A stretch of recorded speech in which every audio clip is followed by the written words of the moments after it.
जय श्री राम दोस्तों। आज के वीडियो में हम आपके लिए कहानी लेकर आए हैं रामायण की रचना की।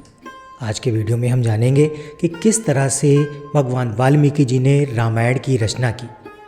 मां निषाद प्रतिष्ठाम त्वं गमाः शाश्वती समाः यत् क्रौंच मिथुनादेकं वधि काम मोहितम। आदि कवि वाल्मीकि के मुख से अनायास निकला हुआ ये पहले श्लोक से उन्हें रामायण महाकाव्य लिखने की प्रेरणा मिली।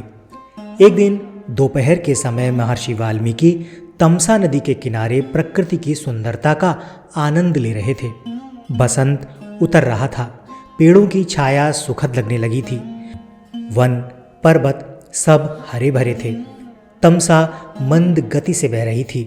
नदी का जल निर्मल था, उसमें तैरती हुई मछलियां चमक रही थीं और नदी ताल भी साफ दिखाई दे रहा था। हरे भरे वन में भांति भांति के पक्षी कलरव कर रहे थे। नदी के किनारे लंबी चोंच वाले चटकीले रंग के पक्षी एक बात में ध्यान लगाए बैठे थे। उनमें से कभी कोई तेजी से उड़ता और तीर की तरह पानी में चोंच डुबोकर कुछ पकड़ कर ले जाता।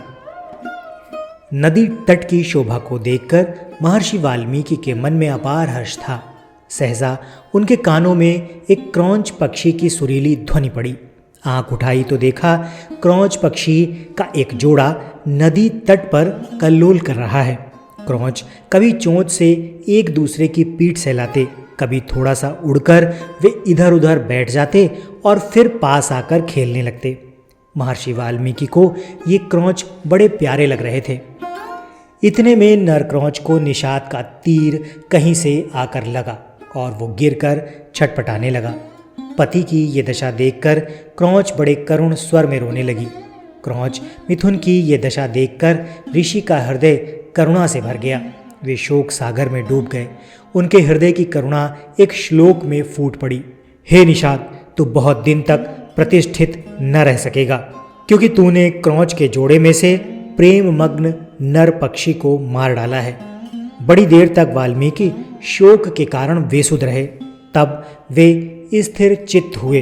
तब अपने प्रिय शिष्य भारद्वाज से बोले, भारद्वाज, मेरे शोक पीड़ित हृदय से वीणा के लय में गाने योग्य 4 पदों और समान अक्षरों का ये वचन अनायास ही निकला है। मेरा मन कह रहा है कि अवश्य ही ये प्रसिद्ध होगा। भारद्वाज ने ये श्लोक कंठाग्र कर लिया और गुरु को सुनाया। इसे सुनकर वाल्मीकि बड़े प्रसन्न हुए। उन्होंने स्नान किया और वल्कल वस्त्र पहनकर शिष्य के साथ वे अपने आश्रम को चल दिए। मार्ग में भी वाल्मीकि मां निषाद गुनगुनाते चले जाते थे।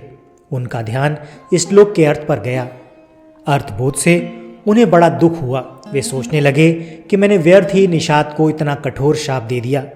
इसी चिंता में वे मग्न होकर चले जा रहे थे कि उनको नारद जी की वाणी याद पड़ी। एक बार नारद जी से उन्होंने पूछा था, हे देवर्षि, मुझे किसी ऐसे पुरुष का नाम बताइए जो गुणवान, बलवान और धर्मात्मा हो, जो सत्य पर दृढ़ रहता हो, अपने वचन का पक्का हो, सबका हित करने वाला हो, विद्वान हो और इससे बढ़कर कोई सुंदर कोई दूसरा ना हो। नारद जी ने कहा कि ऐसे एक ही पुरुष को मैं जानता हूँ। वे इक्ष्वाकु वंश के राजा दशरथ के पुत्र राम हैं।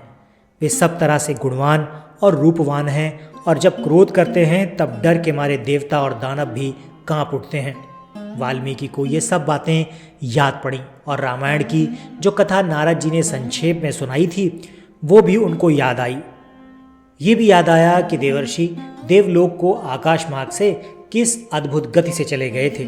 जब महाराज रामचंद्र की कथा वे दोहराने लगे तो सहसा मां निषाद श्लोक का एक दूसरा अर्थ उनके मन में आया।